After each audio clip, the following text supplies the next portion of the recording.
আজকের এই ঢাবি সিরাত মাহফিলের প্রোগ্রামে এই পর্যায়ে আলোচনা নিয়ে আসছেন মুফতি ওবায়দুল্লাহ হামজা সাহেব। ওনার আলোচ্য বিষয় হচ্ছে নারী অধিকার প্রতিষ্ঠায় মহানবী সাল্লাল্লাহু আলাইহি ওয়াসাল্লাম।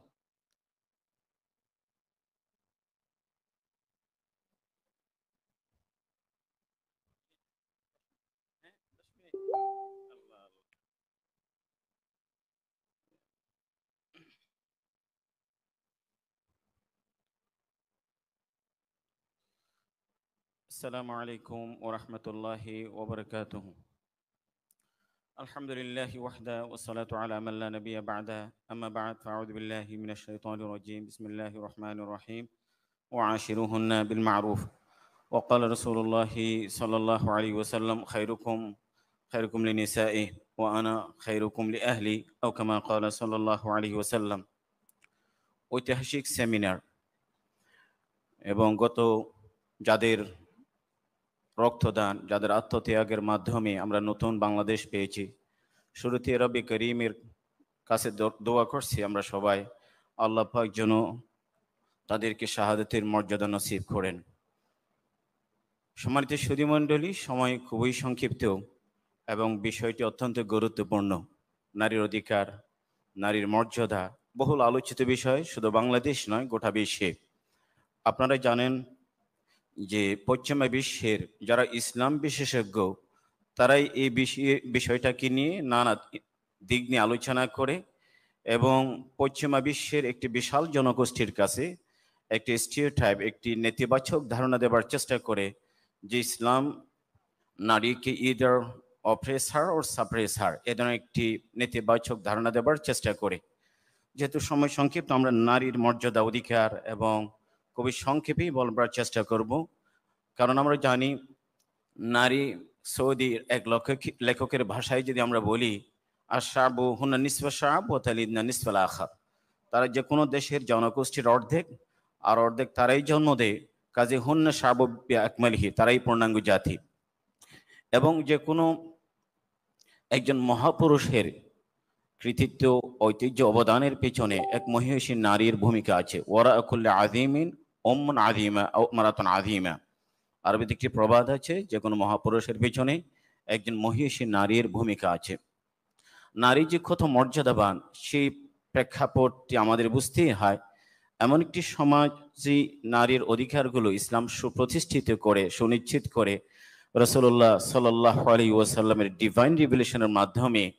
যে সমাজে নারীর অধিকার নিয়ে প্রশ্ন করা তো অনেক দূরের কথা, নারীর বেঁচে থাকার অধিকার ছিল না, অর্থাৎ তাকে তার জীবন থেকে, জীবনের অধিকার থেকে, বেঁচে থাকার অধিকার থেকে বঞ্চিত করা হয়েছে।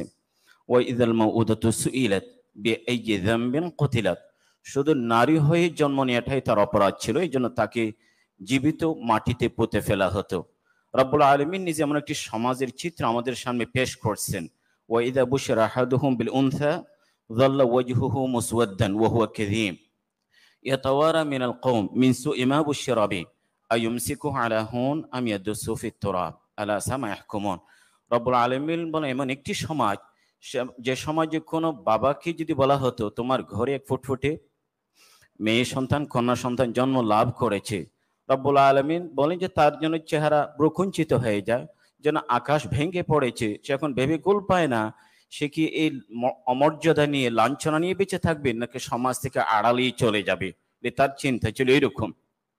কাজে আজকে নারীর মর্যাদা নিয়ে যেন কথা হয়, রাসূলুল্লাহ সাল্লাল্লাহু আলাইহি ওয়াসাল্লামের সেই অবদান নিয়ে আমরা বলবো, জানেন নারীর অবদান মানে, বাবা যদি আপনার পরিচয় হয়, আপনার কন্যার মর্যাদা নিয়ে কথা বলছেন।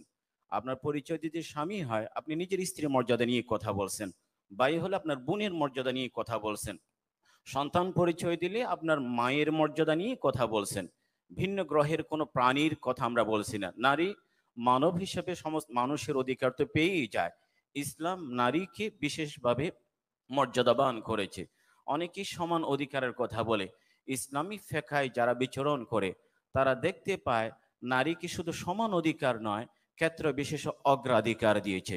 ডিটেইলসগুলো সময় সাপেক্ষ, আলোচনার সুযোগ নেই। ক্ষেত্র বিশেষে তাদেরকে অগ্রাধিকার দিয়েছে। এবং নারীর যে সেই মর্যাদা, কোরআন কারীমে পুরুষের নামে আলাদা কোনো সূরা না থাকলেও নারীদের নামে একটি পূর্ণাঙ্গ লম্বা চওড়া সূরা আছে, সূরাতুন নিসা, এবং হযরত মরিয়মের নামে একটি সূরা আছে। ইসলামের, মনে রাখবেন, সাহাবাই কেরাম, এই যে সাহাবীর মর্যাদা, এটি আল্লাহ পাক পুরুষের ঈমানের আগে এক নারীর ঈমানকে আগেই কবুল করেছেন। হযরত আবু বকর সিদ্দিক রাদিয়াল্লাহু আন মর্যাদা সবচেয়ে বড় সাহাবী নিঃসন্দেহে, কিন্তু ঈমানের তালিকায় দেখা যায় খদিজাতুল কুবরা রাদিয়াল্লাহু আনহা তিনি সবার আগে ঈমান গ্রহণ করেছেন। রাসূলুল্লাহ সাল্লাল্লাহু আলাইহি ওয়াসাল্লাম বলেন, নিজের স্ত্রী খদিজাতুল কুবরা নিয়ে স্মৃতিচারণ করে, খদিজা আমানাত বি হিনামা কাফারা বিন নাস ওয়া সাদ্দাকাতনি হিনামা কাযাবান নাস। মানুষ যখন আমাকে মিথ্যা সাব্যস্ত করেছে বা অবিশ্বাস করেছে, তখন খদিজা আমার পাশে দাঁড়িয়েছে, ঈমান এনেছে। আর মজার বিষয় হলো, পুরুষের রক্ত সে অনেক পরেই কবুল করেছেন, রব্বুল আলামিন এক নারীর রক্তকে ইসলামের জন্য আগেই কবুল করেন। এই শেরের নারীর নাম হলো হযরত সুমাইয়া রাদিয়াল্লাহু আনহা, প্রথম সাহাবী নারী, প্রথম শহীদ নারী। তাছাড়া ইসলামের যে 4 খলিফার কথাই যদি বলি, 2জন খলিফা সরাসরি রাসূলুল্লাহ সাল্লাল্লাহু আলাইহি ওয়াসাল্লামের কাছে ইসলাম গ্রহণ করেন, কিন্তু অন্য দুজন খলিফা আমরা নারীর মাধ্যমেই পেয়েছি। হযরত ওমরকে তার বোনের মাধ্যমেই পেয়েছি, ওসমান ইবনে আফফানকে তার ফুফুর মাধ্যমেই পেয়েছি। ইসলামের জন্য তাদের অবদান, ইসলামের মৌলিক কোনো ইতিহাসে নারীর অবদান ছাড়া আপনি কোথাও পাবেন না। আমরা যদি একটু কম্পেয়ারলি সেটাকে আলোচনা করি, সমাজের সুধী মণ্ডলী, আজকাল নারীর যে অর্থনৈতিক অধিকার, তার যে ব্যবসা বাণিজ্য, তার মত প্রকাশ, ভোট দান করা অথবা নানা বিষয় নিয়ে কথা হয়, ইসলাম 1400 বছর আগে সে অধিকারগুলো বছর আগেই সুনিশ্চিত করেছে। লা ইকরাহা ফিদ্দিন, এটা তার ফ্রিডম অফ, যে বলবো রিলিজিয়ন, কোনটা ধর্ম সে চুজ করবে, তার অধিকার। আর যদি বলা হয় সামাজিক অধিকার, শিক্ষা, আজকে অনেক বিষয়ে কথা হলেও আলহামদুলিল্লাহ অনেকটা দেরিতে হলেও আমাদের আপুদের জন্য, আমাদের বোনদের জন্য একটি সেশন ডাকা হলো। এটি কি আমরা তাদের প্রতি অনুগ্রহ করেছি? মোটেও না। রাসূলুল্লাহ সাল্লাল্লাহু আলাইহি ওয়াসাল্লামের কাছে মহিলা সাহাবায়ে কেরাম আসেন, ইয়া রাসূলুল্লাহ, পুরুষের ভিড়ে অনেক কিছু আমাদের জানতে ইচ্ছে করলেও সংকোচ বোধ করে আসতে পারি না, আপনি কি আমাদের জন্য একটা দিন আলাদা বরাদ্দ দেবেন? রাসূলুল্লাহ সাল্লাল্লাহু আলাইহি মোটেও কার্পণ্য করেননি। বুখারী শরীফের চ্যাপ্টার আছে বাবুন হালিউ জাউলি নিসাইমুন আলা হিদা, রাসূলুল্লাহ সাল্লাল্লাহু আলাইহি তাদের জন্য একটি আলাদা দিন দিয়েছেন, সেশন নয়, একটি পূর্ণাঙ্গ দিন বরাদ্দ করেছেন তাদেরকে দিন শেখানোর জন্য। কাজে দেখা যায় যে রাইট টু এডুকেশন, শিক্ষার অধিকার, অনেকে নেতিবাচক প্রচারণা করে যে নারীকে বুঝে শিক্ষার অধিকার থেকে বঞ্চিত করা, উঠেও না। সাহাবাই কেরামদের 7 শতাধিক মহিলা সাহাবী আছে যারা রাসূলুল্লাহ সাল্লাল্লাহু আলাইহি ওয়াসাল্লাম থেকে কোনো না কোনো হাদিস বর্ণনা করেছেন। মাওলানা আকরাম নদভী অক্সফোর্ডের প্রফেসর, তিনি হাজার হাজার মুহাদ্দিসাতদের তালিকা, নারী মুহাদ্দিসিনদের তালিকা তৈরি করেছেন, যুগে যুগে যারা হাদিসের ক্ষেত্রে অবদান রেখেছেন। একটা বিস্ময়কর বিষয় হলো, আসমাউর রিজাল যখন আমরা পড়াশোনা করি, অথেন্টিকেশন অফ নেরেটর্স, যারা বর্ণনা করে তাদের শুদ্ধতা কতটুকু, তারা অথেন্টিক, এটি যখন আমরা যাচাই বাছাই করি, ইবনে রাসাকের রহমতুল্লাহ আলাইহি বলেন, আমরা সে তালিকা যাচাই করতে গিয়ে অনেক পুরুষ মুহাদ্দিসকে মিথ্যা অথবা ভুল বলতে দেখলেও কোনো নারীকে মিথ্যা হাদিস বর্ণনা করতে আমরা পাইনি। এটি তো তাদের জন্য একটি চমৎকার স্বীকৃতি। এই জন্য বলবো তাদের শিক্ষার অধিকার আছে।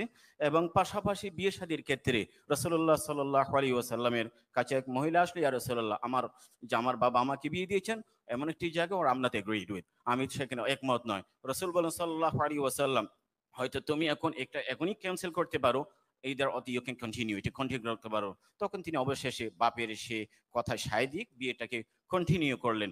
এমনকি ডিভোর্সের ক্ষেত্রে সে নারী ইনিশিয়েট করতে পারে, যদি সেখানে বনবিনা না হয়, বোঝাপড়া না হয়, কোনো সমস্যা থাকে। সাবিত ইবনে কায়েসের স্ত্রী রাসূলুল্লাহ সাল্লাল্লাহু আলাইহি ওয়াসাল্লামের কাছে আসেন, ইয়া রাসূলুল্লাহ, সাবিত ইবনে কায়েসের কোনো সমস্যা নেই, চারিত্রিক অন্য কোনো বিষয় না, তবে আমি থাকতে চাই না, আমি সেই জায়গায় তার সাথে সংসার করতে চাই না। রাসূল বলেন সাল্লাল্লাহু আলাইহি ওয়াসাল্লাম, একটা শর্তে তুমি ডিভোর্স নিতে পারো, যে বাগান নিয়েছো মোহরের সময় সেটি ফেরত দিতে হবে। মুআজ্জাজ হাদিরিন, নারীকে ইসলাম সম্পদের অধিকার বা শেয়ার দেওয়ার ক্ষেত্রে সুবহানাল্লাহ অনেকেই সেটাকে ভুল বুঝে, পশ্চিমা বিষয়টি নিয়ে আলোচনা হয়, কিন্তু ওই যে আমাদের আনন্দ লাগে একটা বিষয় নিয়ে যখন নেতিবাচক হলো আলোচনায় আসে, সুফলটা আমরাই ভোগ করি।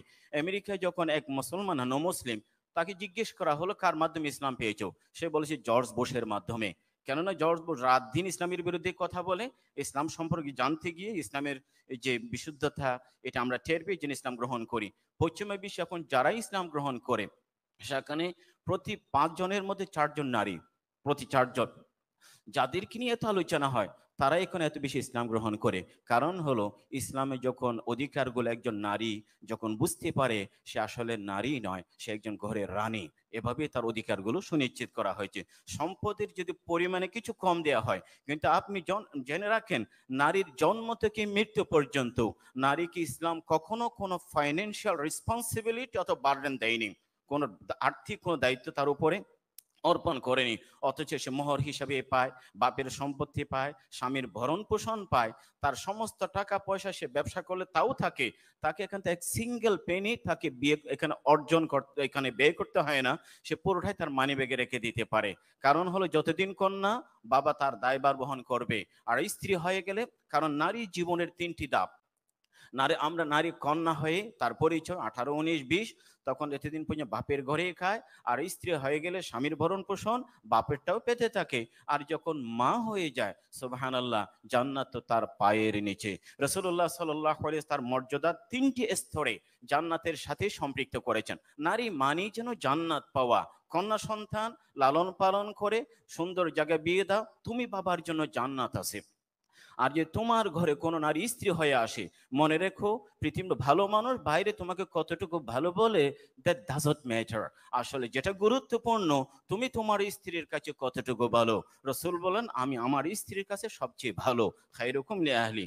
আর যখন সে নারী মায়ের মর্যাদা লাভ করে, নারীত্ব যদি মাতৃত্বের স্বাদ না পায়, নারীত্বের জন্য পূর্ণতা লাভ করে না। আর যখন সে নারীর মা হয়ে যায়, ইসলাম বলে এই সন্তান তুমি প্রেসিডেন্ট হতে পারো, প্রধানমন্ত্রী হতে পারো, শিক্ষিত হতে পারো, গোটা দুনিয়ায় কাঁপাতে পারো, তোমার সেই জান্নাত ওই গ্রামের তোমার মায়ের পায়ের নিচে লুকিয়ে আছে। ফাইনাল জান্নাতা তাহতা আকদামিল উম্মাহাত। কাজে নারী কন্যা, নারী স্ত্রী, নারী মা, 3টি স্তরে তার মর্যাদা সুনিশ্চিত করা হয়েছে। আর কোনো এমন কোনো অধিকার নেই যে পুরুষ ভোগ করে শুধু নারী হবার কারণে তাকে বঞ্চিত করা হয়েছে, এরকম কোনো অধিকার আপনি খুঁজে পাবেন না। এমনকি নারীর মর্যাদাটি, সম্ভ্রম, ডিগনিটি, স্ট্যাটাস এত গুরুত্বপূর্ণ। কোন বোনের মায়ের মর্যাদা রক্ষা করতে কেউ যদি রক্ত দিতে পারে, ইসলাম তাকে শাহাদতের মর্যাদা দিয়েছে। বনি কুরাইজা, সেখানে যখন এক মুসলিম নারীকে নিয়ে কটাক্ষ করা হয়, এক সাহাবী রক্ত দান করে, রসুল বলেন সে শহীদ হয়েছে। আমরা যে অঞ্চলে বসবাস করছি, বাংলাদেশ অথবা পাকিস্তান, ভারত, আমরাও এক নারীর আর্তনাদের মাধ্যমে ইসলাম পেয়েছি। ইতিহাস জেনে রাখবেন, মুহাম্মদ কাসিম আস-সাকফি রহমতুল্লাহি আলাই হাজ্জাজ ইবনে ইউসুফের কাছে যখন সিন থেকে আওয়াজ যায় হজগামী এক কাফেলার, সে এক মহিলার ইজ্জত লুণ্ঠন করা হয়, বলা হয় আমিরুল মুমিনিন ইয়া হাজ্জাজ। হাজ্জাজ মুহাম্মদ কাসিম আস-সাকফি 17 বছরের যুবককে পাঠায় সেপা সালার সেনাপতি। সেদিন যদি সিন্ধ অভিযান পরিচালিত না হতো, এই অঞ্চলের মানুষগুলি ইসলামের আলো পেত না। তিনি বীর 4 মাস পরই অভিযান পরিচালনা করেছেন, নিজের সংসারকে উজাড় করেছেন, কুঠি সংসারকে আবাদ করেছেন। এই জন্য আমরা বলবো এই অঞ্চলে ইসলামটা আমরা নারীর মাধ্যমে পেয়েছি। কাজে নারীর অধিকারগুলো, মর্যাদাগুলো ডিভাইন, এটা আল্লাহ পাকই দান করেছেন। কোনো শক্তি, কোনো সংগঠন, কোনো রাষ্ট্র সেটি কেড়ে নিতে পারে না। আর মনে রাখতে হবে দিন শেষে একটি কথা, পুরুষের স্রষ্টাও আল্লাহ পাক, নারীর স্রষ্টাও আল্লাহ পাক। যে অধিকারগুলো দিয়েছেন রব্ব করিম, তিনি কোনো বৈষম্য রাখেন না। বান্দা বা বান্দির প্রতি, পুরুষ বা নারীর প্রতি তিনি সবাইকে অধিকার দিয়েছেন। নির্দিষ্ট গণ্ডিতে কিছু ডিফারেন্স বা কিছু ভ্যারাইন্স থাকতে পারে, আসলে বলতে হবে বায়োলজিক্যাল বা নানা কারণে, কিন্তু অধিকারগুলো আল্লাহ পাকই দান করেছেন। আমরা সে অধিকার, আমরা যারা পুরুষ আছে আমাদের জন্য প্রয়োজন। কারণ নারীকে যে অধিকার থেকে বঞ্চিত করা হয়, কখনো মনে রাখতে হবে সেখানে কোনো না কোনো পুরুষের অবহেলা। স্বামী অবহেলা করলে স্ত্রী অধিকার থেকে বঞ্চিত হয়, সন্তান অবহেলা করলে মা অধিকার থেকে বঞ্চিত হয়, বা অবহেলা করলে বোন অধিকার থেকে বঞ্চিত হয়। অথবা যদি বলা হয়